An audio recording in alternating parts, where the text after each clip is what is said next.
नगर निगम चुनाव को लेकर प्रशासन पूरी तरह से अलर्ट मोड में आ गई है और लगातार निरीक्षण कर तैयारियों का जायजा लिया जा रहा है और कर्मियों का हौसला अफजाई के साथ साथ जरूरी दिशा निर्देश भी दिए जा रहे हैं। नमस्कार, मैं धीरेन्द्र और आप देख रहे हैं मिरर मीडिया।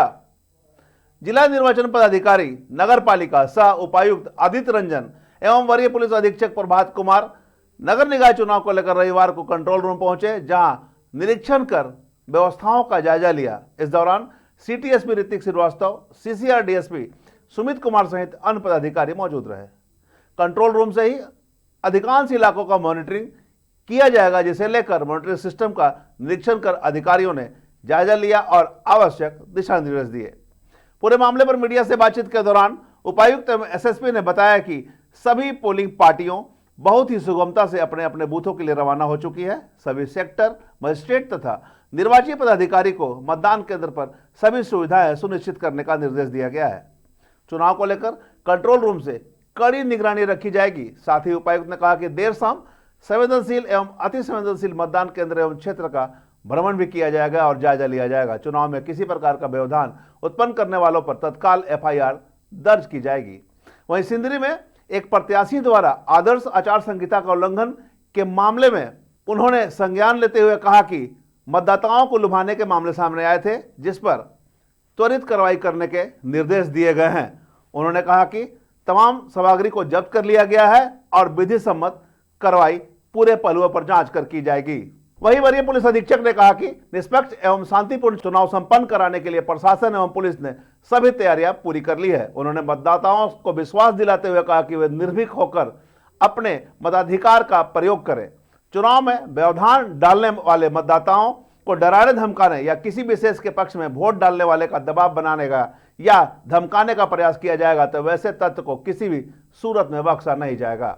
उसके विरोध कठोर से कठोर कार्रवाई की जाएगी। कुल 1019 बूथ में हमारे मतदान कर्मी ससमय पहुंच गए हैं और उसकी मॉनिटरिंग हम लोग लगातार कर रहे थे, डिस्पैच से लेके उनके गंतव्य स्थान तक। सेक्टर मजिस्ट्रेट्स की देखरेख में और पुलिस फोर्स की निगरानी में सब लोग अपने अपने स्थल पर पहुंच गए हैं। कुछ एक मतदान केंद्रों पे एकाध कर्मियों को, वैसे जब संख्या 5000 6000 की है तो एकाध कर्मी थोड़े अपनी तबीयत को लेके शिकायत कर रहे थे, तो हम लोगों ने रिजर्व से उसको रिप्लेस कर दिया है। और साथ ही साथ सभी आरओ को अपने अपने क्षेत्र में एडिशनल मैन पावर दिया गया है कि आकस्मिकता की स्थिति में उसको बदला जाए। जहाँ भी वोटर 1000 से ज़्यादा है वहाँ एक एडिशनल कर्मी दिया गया है, क्योंकि फिर मतपत्र है तो वो हेवी हो जाता है कैरी करने में, तो वो भी एक एडिशनल मैन पावर जो सब जगह दिया गया है। 200 से ज़्यादा बूथ में हम लोगों ने माइक्रो ऑब्जर्वर्स दिया है। आज उसकी ट्रेनिंग भी कंप्लीट हो गई है। सभी बूथ पे ये माइक्रो ऑब्जर्वर्स सब ऑब्जर्व करेंगे, मतदान कर्मियों को, मतदाता को मदद भी करेंगे मतदान प्रोसेस में।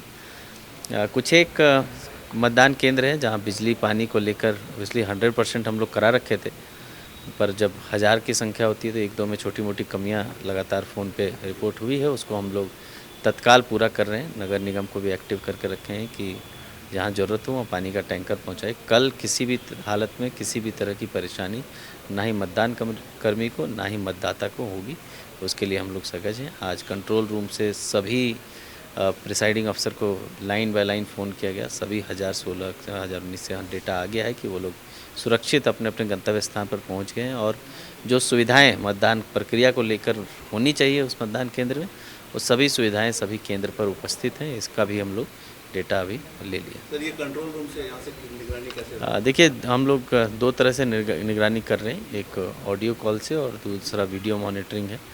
और जो इन पर्सन मॉनिटरिंग वो तो फील्ड में ऑफिसर्स हैं, फोर्स है, मजिस्ट्रेट है, वो लोग कर रहे हैं। यहाँ से एक एक करके सबको अभी कॉल चला गया है और सब लोग का पता चल गया है सबके पहुँचने का। कल हम लोग एक्चुअल मॉनिटरिंग करेंगे मतदान के प्रोसेस का। साथ ही साथ 3 अलग अलग सेल कलेक्ट्रेट में भी बने हैं, जो लोग मतदान के समय मतदान प्रतिशत, मेल फीमेल का रेशियो, इन सब पर डेटा लेंगे और उसको फिर डेटा को हम लोग को एसीसी को भेजना भी है, तो वो उसके लिए एक अलग से सेल गठन हुआ है। तो पैरेलली 2 मैकेनिज़्म है, एक जो डेटा लेने के लिहाज से कलेक्ट्रेट में क्या करा गया है और दूसरा किसी भी तरह का इशू को रिजॉल्व करने के लिहाज से कंट्रोल रूम में किया गया। दोनों से मॉनिटरिंग कल होगी। वेबकास्टिंग नहीं है, डायरेक्ट तो नहीं है, बट पार्शियली हम लोग जो जिन जिन विद्यालयों में जिन जिन क्षेत्रों में CCTVs हैं, उन सबको हम लोग एक्टिवेट करके रखें। सर सिंदरी में एक मामला है प्रत्याशी के द्वारा साड़ी बांटने को लेकर, तो क्या संज्ञान है? वो हम लोगों को शिकायत दर्ज सुबह ही हुई है, उसका फ़ोटो वीडियो भी हम लोगों ने मंगाने की कोशिश करी है। एविडेंस के आधार पर उन पर कड़ी कार्रवाई की जाएगी, क्योंकि मामला संज्ञान में आ गया है। हम लोग थाने में रिपोर्ट भी दर्ज करा रहे तो सिंदरी थाने में उसे डिटेन भी किया गया है क्या?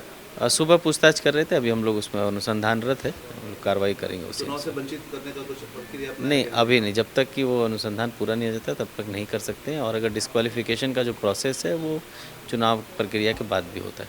आप जान रहे हैं कि धनबाद नगर निगम और चिरकुंडा नगर परिषद का चुनाव कल होना है, उसके लिए आज डिस्पैच हो गया है, जिसमें सभी पोलिंग पार्टीज, पुलिस पर्सनल सभी अपने अपने बूथ पर पहुंच गए हैं। तो आज हम लोगों की जो मॉनिटरिंग हो रही थी वो ये हो रही थी कि सभी टाइम से अपने अपने निर्धारित बूथ पर पहुंच जाएं। तो वो प्रक्रिया कंप्लीट हो गई है। 1019 बूथों पर पोलिंग पार्टी और साथ में पुलिस पर्सनल सब लोग वहाँ सुरक्षा के दृष्टिकोण से सही सलामत पहुँच गए हैं। कल सुबह मतदान शुरू होना है। अभी हम लोग क्षेत्र में भ्रमण करने के लिए भी निकल रहे हैं और यहाँ से लगातार मॉनिटरिंग की जा रही है कि सभी पोलिंग पार्टीज़ और जो पुलिस पर्सनल हैं वो बूथ पर ही रहें, बूथ से कोई बाहर नहीं निकले। उनको अगर किसी प्रकार की कोई दिक्कत परेशानी हो तो यहाँ खबर करें, ताकि तत्काल संबंधित अधिकारी को यहाँ से सूचना देकर उसको ठीक कराया जा सके। और कल सुबह से लगातार पूरी टीम बूथ पर होने वाले गतिविधियों का जायजा लेती रहेगी। क्षेत्र में भी अगर कहीं कुछ हो रहा है तो उसका जायजा लेती रहेगी और क्षेत्र में जो भ्रमणशील क्यूआरटी रहेगा उसको यहाँ से सूचना दिया जाएगा। सर जैसे अभी जो सूचना आई है प्रत्याशी को लेकर प्रलोभन करते हुए, उस तरह की सूचना को लेकर पुलिस की क्या तैयारी है सर? सूचना कुछ आती है तो? बिल्कुल, जैसे जब मैंने बताया कि ये कंट्रोल रूम उसी के लिए फंक्शनल है। कंट्रोल रूम में किसी भी प्रकार की कोई सूचना आती है तो कंट्रोल रूम को ये ब्रीफ किया गया है और इनकी ये ड्यूटी है कि वहाँ से सबसे नज़दीकी थाना हो, क्यूआरटी हो, zonal officer, super zonal officer, जो व्यवस्था बनाई गई है सभी व्यवस्था को इनको ब्रीफ किया गया है और उसको तुरंत सूचित करें। कंट्रोल रूम का इतना ही काम है कि सूचना लेकर के और इमीडिएटली बिना समय बर्बाद किए उनको सूचना दे, बाकी फील्ड ऑफिसर्स काम करें। अब तक कितने कोड ऑफ कंडक्ट के कुछ मामले दर्ज हुए हैं क्या? नहीं, ये तो कल तक जो था उसमें MCC वायलेशन के कुल 42 मामले आए थे और उसमें जो संबंधित अधिकारी है उसकी जो प्रक्रिया है वो अपना उसमें कर रहे हैं। आज एक सुबह सिंदरी में मामला आया है, उसमें भी जो प्रक्रिया है वो जांच पड़ताल चल रही है।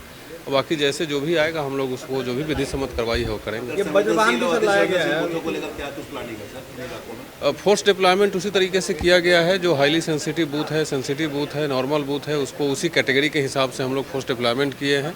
साथ में बूथ के अलावा एरिया भी हम लोगों ने सेंसिटिविटी एनालिसिस एरिया का भी किया है कि कुछ ऐसे एरिया है जहाँ विशेष ध्यान रखने की आवश्यकता है, तो उसके लिए अलग से क्यूआरटी दिया गया है। एक वज्रवाहन भी यहाँ पर दिख रहा है। ये ऐसा वज्रवाहन पूरे जिला में 4 जगह है। एक यहाँ रखा हुआ है, ये यहाँ से मूव करने के लिए है। एक निरसा एरिया में है, एक झड़िया में है और एक कतरास में है। और जैसा आप देख रहे हैं कि ना सिर्फ वज्रवाहन, यहाँ क्यूआरटी खड़ी है, ऐसी स्मॉल टुकड़ी पूरे जिला में 6 जगह बनाई गई है। और जैसा मैं कल भी प्रेस कॉन्फ्रेंस के दौरान बताया था कि हमारा मकसद ये है कि ज़िले में जहाँ भी मतदान हो रहे हैं, जिस भी एरिया में, वहाँ से किसी भी आकस्मिकता की स्थिति में विदिन 5 मिनट्स फोर्स वहाँ पहुँचे, इस प्रकार से तैयारी की गई है। कुल मिलाकर प्रशासन पूरी तरह से सजग है और निष्पक्ष एवं शांतिपूर्ण वातावरण में चुनाव संपन्न कराने को लेकर मुस्तैद है। ऐसे में अब देखना होगा कितना सफल और निष्पक्ष तरीके से चुनाव संपन्न कराने में प्रशासन को सफलता मिल पाती है। चुनाव से जुड़ी तमाम तरह की खबरों से लगातार हम आपको अपडेट करवाते रहेंगे। बने रहे मिरर मीडिया के साथ।